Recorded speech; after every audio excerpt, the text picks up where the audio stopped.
Okay, let's get to practicing. Can you sketch on canvas? The answer is yes. But just understand that as soon as paint goes over it, you're not going to be able to see what you sketch. So if you want to just kind of plot things out where they're going to be, that's fine. But often you'll do a background layer of color first anyways, and then you can always sketch on top of it real lightly. It's not going to be super noticeable, but yes, you can definitely do that. So what we're going to start out with is just our basic light logic formula. Okay, so I sketched it out right here. We're going to do sphere. So we're actually going to start out with a little bit of black, a little bit of white. You can, experiment a couple of different ways, but just understand that if you do a lot of black first, it's going to take a lot of white to kind of come out of that, okay? So one suggestion is you can start with white. I know it seems a little counterproductive to be working in white on a white canvas, but as you lay some of this white down here, okay? What's going to happen now is that we're going to kind of practice with the blending, all right? Because we want to blend in the black to make all the different values as it is wet. Okay? Make sure your brush is damp but not sopping wet. My core shadow is going to be the darkest one here, okay? So you notice I'm kind of using my biggest brush. Do you see how now it's like kind of tough to kind of work through that, right? So at this point, I probably want to switch to another brush. You can see how that was this is getting a little tough because it's relative from the size of the brush to this. Okay, let's get that slightly wet. So now as long as the white and the gray are both wet, you see how as I start blending, I'm picking up a little bit of the white there too. Okay, I am not going to worry about it being photorealistic right now.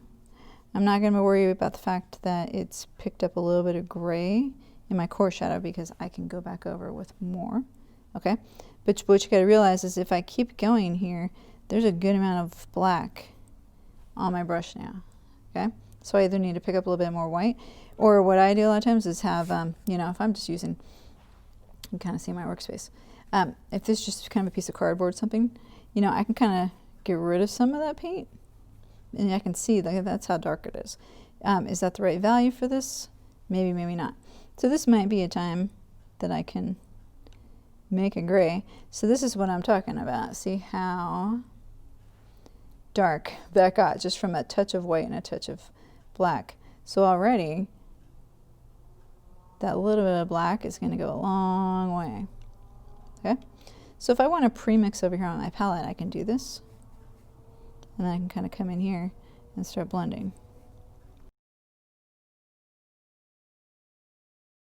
So I can blend it on the canvas.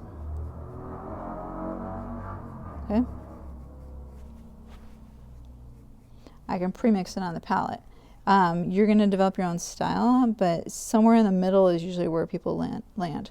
Because if you need to see how gray this is and you want to mix that ahead of time and layer that in, then that's great. Go for it. You can kind of, like I said, do this. Get like the next shade kind of figured out ahead of time. So see how I'm starting to get that 3D effect. Here, it got really flat because now this is all one color, right? I need a little bit of reflected light. Can I go over it just like this? Yeah.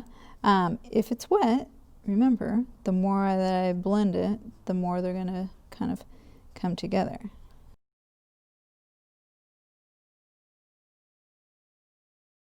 You got to kind of work quickly with acrylic. I'm not going to worry about the cast shadow. I can do that separately. It doesn't have to be blended.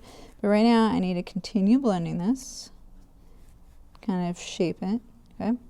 Maybe I need a little bit more of that darker value coming across, okay? Maybe I need to come in here because this part's a little bit flat as well.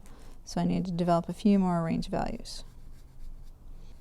So I'm going to kind of flush this out and then we'll be back. All right, let's talk about our edges. So if you look real carefully right here, you can see my edge is real kind of choppy from the canvas texture.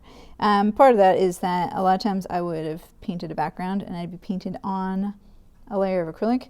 But one of the things that you do have to keep in mind, we talked before when we talked about materials, is that, you know, my brush needs to have a little bit of water on it for the paint to be fluid. Okay, so we're coming in with a little bit of black. Because I have a little bit of water on my brush, okay, you can kind of see this. You know, I don't want too much, but if I have a little bit of water on my brush, when I'm making my lines, see how I can get a real nice fluid line. If my brush is too dry, and then I get paint on it, you know, this paint is a little more fluid, like I said, because it's not.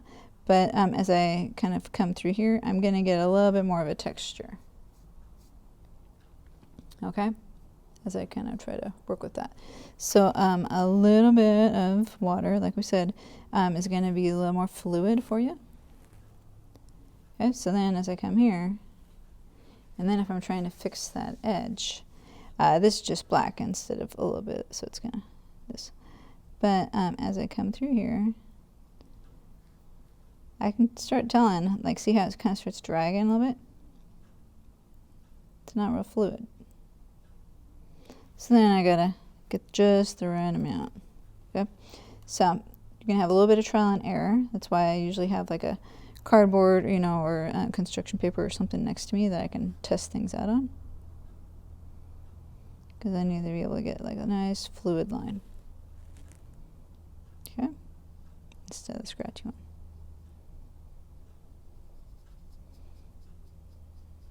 All right, so it's just kind of showing you that difference between having that little bit of fluidity on there or not. So that's one way you can kind of clean up your edges. You don't want to wait too long to clean up your edges, because if I went back and cleaned up this edge now, I need to match up the paint, and it's starting to dry. Then we're going to get into the dry brush on top of dry paint problem, which we're going to talk about next. What you're going to do for your first project is you're going to try a sphere or two, okay? So try one, try a second one. I'm just using the scratch piece of canvas that I sent along in your supplies, okay? Earlier, you know, I said I wasn't going to worry about it while I was demonstrating, but I could easily have done, and probably the better approach is to do this cast shadow at the same time before it 100% dry. Before it is 100% dry. Okay?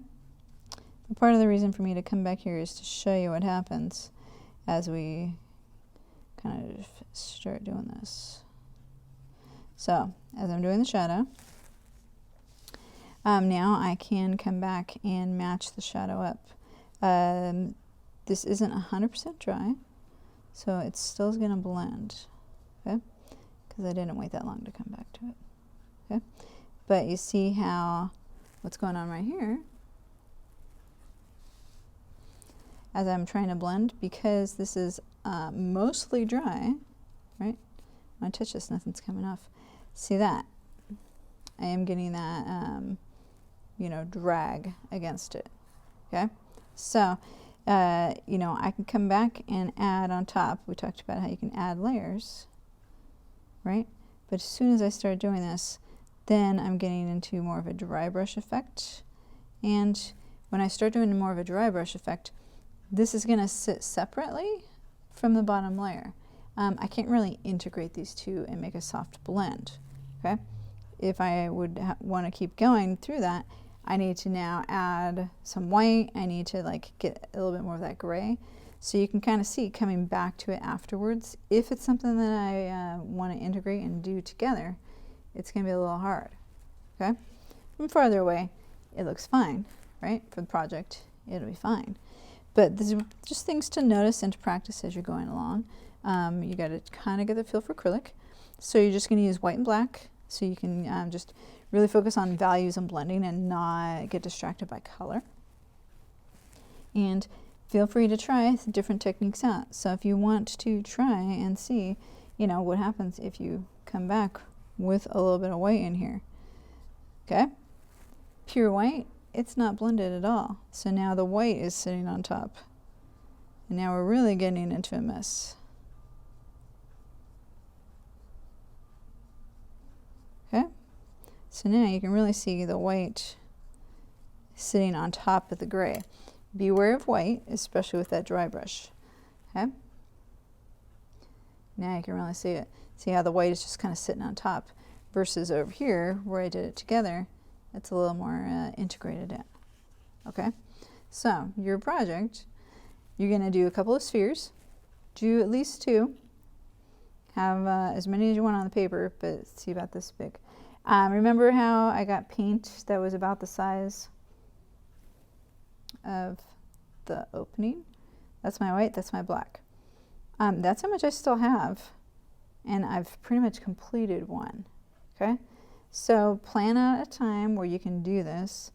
If I just leave this paint like this, it will dry into a puck and it will be unusable. You can't come back to paint later on if it's been sitting out. So you do have to plan. Start with less paint, because like I said, if you're only going to do one and you only have time to work on one, start with less than that. Okay. All right, your first one may look like this. It might not. It might be better. It might not. And that's okay. So aim to try and get the different values, and aim to just learn how to control the acrylic paint. Know when to blend. Start maybe with a little bit of light, add a little bit of the dark, and then you can always layer on it once it's dry. You can. Just beware of that dry brush effect. All right, go ahead and go try it.